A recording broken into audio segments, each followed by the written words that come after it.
Hey everyone, and welcome. Today we're diving into something that's at the heart of pretty much all learning: how to become a super reader. Seriously, think about it. What if reading wasn't just a chore or something you had to do to get through a book? What if you could turn it into an actual superpower? Well, that's what we're going to unpack today: how to stop just scanning words and start really, truly understanding the ideas behind them. So here's our game plan. First, we're going to completely reframe how you think about reading. We're going to treat it like an adventure. Then we'll walk through the three key stages: what to do before, during, and after you read. And finally, we'll wrap it all up and show you how to become a genuinely active reader. Okay, first things first, we have got to change our mindset. Reading isn't passive. It's not a chore, it's an adventure. You are the explorer, and that book or article, that's the undiscovered country you're about to map out. So, what does reading really involve? It's not just a one-way street where information gets downloaded into your brain. No, it's this dynamic dance between four key players: you, the text itself, the strategies you bring to the table, and how fluently you can do it all. And here's the thing: when all four of these are working in sync, wow, comprehension just skyrockets. That leads to a really big question, right? How in the world does our brain take all these little squiggles on a page and turn them into meaning? Well, it turns out there are two main ways we do this, and knowing what they are is step one to becoming a way smarter reader. First up is what's called the bottom-up approach. You can think of this like building something with Legos. You start with the tiniest pieces, the letters, the sounds they make, and you click them together to build words, then sentences, and eventually the meaning of the whole thing. It's all about decoding. Now, on the flip side, you've got the top-down approach. This is where you start with the big picture. You use everything you already know about a topic, all your background knowledge, to make educated guesses and understand the main ideas. It's kind of like seeing the whole forest without having to name every single tree. And here it is, the big secret. The best, most powerful readers, they don't just pick one. They use both, all the time. They're constantly dancing back and forth between the big picture and the tiny details, using each one to make sense of the other. Getting this interactive approach down is really the first key to unlocking that superpower.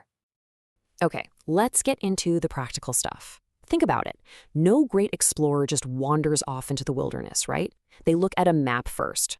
For us as readers, this map-making phase is what we do before we even read the first word. It's all about getting our minds ready for the journey. The fancy term for this is previewing, and it's exactly what it sounds like. You're just quickly surveying the text to create a mental map. Just like you'd glance at a map of a city before you start walking around, this gives you your bearings, so you know where you're going. And here's exactly how you do it. It's a super simple four-spec checklist. First, scan any titles or headings. Then, skim the first paragraph and the last paragraph. Look for anything that stands out, like pictures, charts, or bolded words. And finally, see if there are any questions at the end. I'm telling you, this takes like 2 minutes, and it will completely change how you read. Now, while you're making that mental map, you also need to ask yourself these 3 critical questions. Number 1, why am I reading this? Am I studying for a test or just reading for fun? Your purpose changes everything. 2, what do I already know about this? This wakes up your brain and gives the new info a place to stick. And 3, what do I think this is going to tell me? This gets you ready for discovery. All right, you've got your map, you set your intention, it's time to start exploring. This is the during reading part of our adventure. And the goal here is not to just wander through the text. It's to be an investigator, to ask questions, to poke around, and to really engage with the ideas. This right here, this is the whole philosophy in a nutshell. You are not just a word scanner. You're a meaning maker. You're hunting for the big ideas, the arguments, the story that's hiding just beneath the surface of the words. And if there's one question you should constantly be asking yourself while you read, it's this one. Every time you come across a new idea or a surprising fact, just pause and ask yourself, okay, how does this new piece fit in with everything I already know? That's it. That's how we learn. That's how we build knowledge. So to make sure you're staying on track during your exploration, you got to keep checking your compass. Keep asking those classic questions. Who, what, when, where, why? If something is confusing, don't just skip it. Make a note, and as you learn more, update your predictions. Every few pages, try to pause and explain what you just read in your own words. If you can't, hey, that's your cue to circle back and check again. So you've made it. You reached the last page. The exploration is done. But you're not finished yet. Now comes what might be the most important part, the debrief. This is where you sit back, reflect on your journey, and really lock in what you've learned. Your debrief is all about asking good questions. What were the absolute biggest takeaways? Is there anything that's still kind of fuzzy? And this one is huge. Do I actually agree with the author? Challenge the text. Form your own opinion. This is how you go from just understanding to actually thinking critically.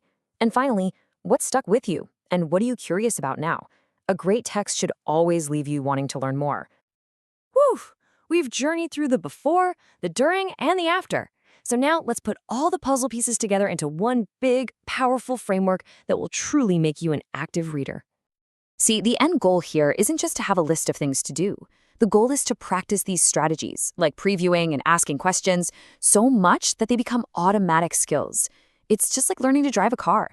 At first, you're thinking about every single move, but after a while, you just do it. It becomes second nature. And this is the framework that gets you there. It's called the ACTIVE method, and it's an amazing tool, especially for teaching comprehension. And look how perfectly it lines up with our adventure.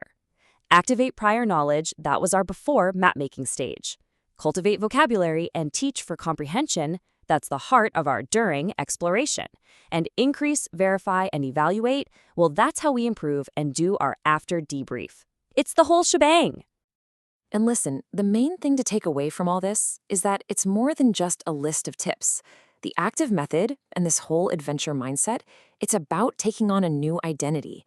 You're not just someone who reads anymore. You are an explorer. You're an investigator. You are an active reader. And that leaves us with one last thing to think about. Now that you see how reading can be so much more than a passive task, how it can be a real, active adventure, what are you going to do differently the next time you pick something up to read? What will you read differently tomorrow?